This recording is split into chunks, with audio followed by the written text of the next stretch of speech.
Saya ingin bertanya kepada Ustadz, apabila ada seorang wanita yang sudah single parent dan alhamdulillah bisa dibilang mampu lahir dan batin untuk menikah kembali. Bagaimana cara agar dapat disegerakan menikah tanpa merendahkan diri untuk tanda kutip mencari suami? Menikah. Menikah. Kalau bisa jangan ada tinggal janda dan duda. Menikah. Kenapa tidak menikah? Kalau ada yang orang mirip dengan ibu atau masih gadis, kalau ada orang yang cenderung pada ibu, jangan buru-buru ditolak. Hanya karena ekonominya kurang misalnya. Yang penting kan tolak ukurnya selalu agama dan akhlaknya. Udah ibu istikharah, kalau tenang menikah saja. Dan ingat teman-teman, dalam melakukan sebuah perintah agama, jangan peduli dengan perkataan orang.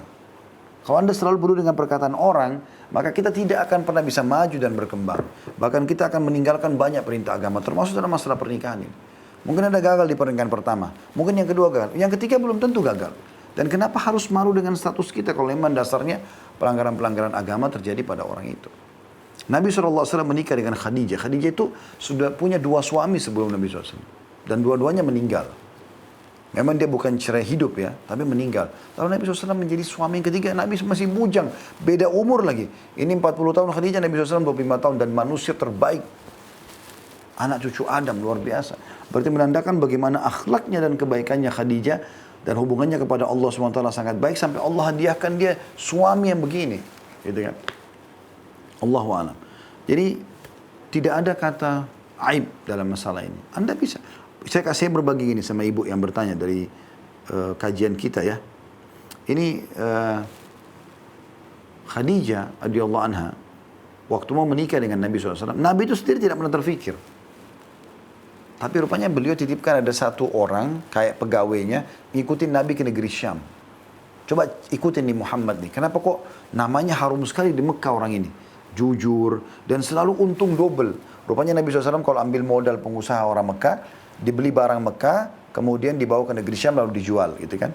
Nah, nanti dari negeri Syam keuntungan dan modal sudah dibeli lagi barang baru lalu dibawa pulang, sehingga double dan tidak ada satupun pengusaha yang buat seperti itu.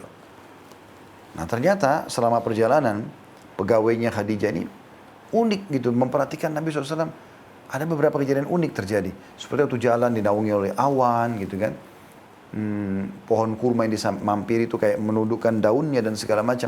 Banyak hal. Dan ini juga termasuk keuntungan yang sampai double gitu kan. Yang terjadi Khadijah tiba-tiba tertarik untuk menjadikan dia sebagai suami. Karena selama ini banyak yang melamar, Khadijah tidak pernah menerimanya gitu. Karena dia terkenal walaupun sudah 40 tahun masih cantik.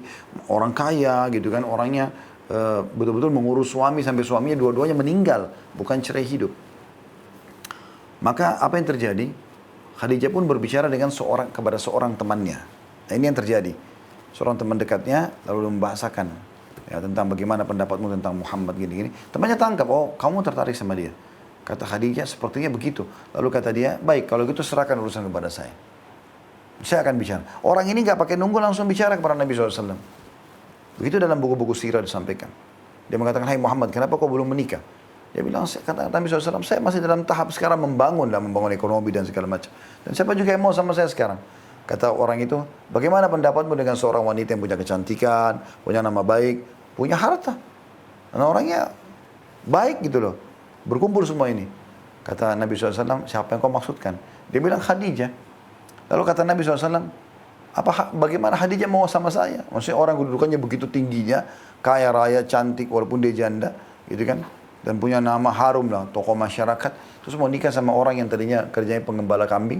Waktu itu Nabi SAW belum jadi nabi kan gitu. Belum seperti kedudukannya pada saat umur 40 tahun alaihissalatu wassalam.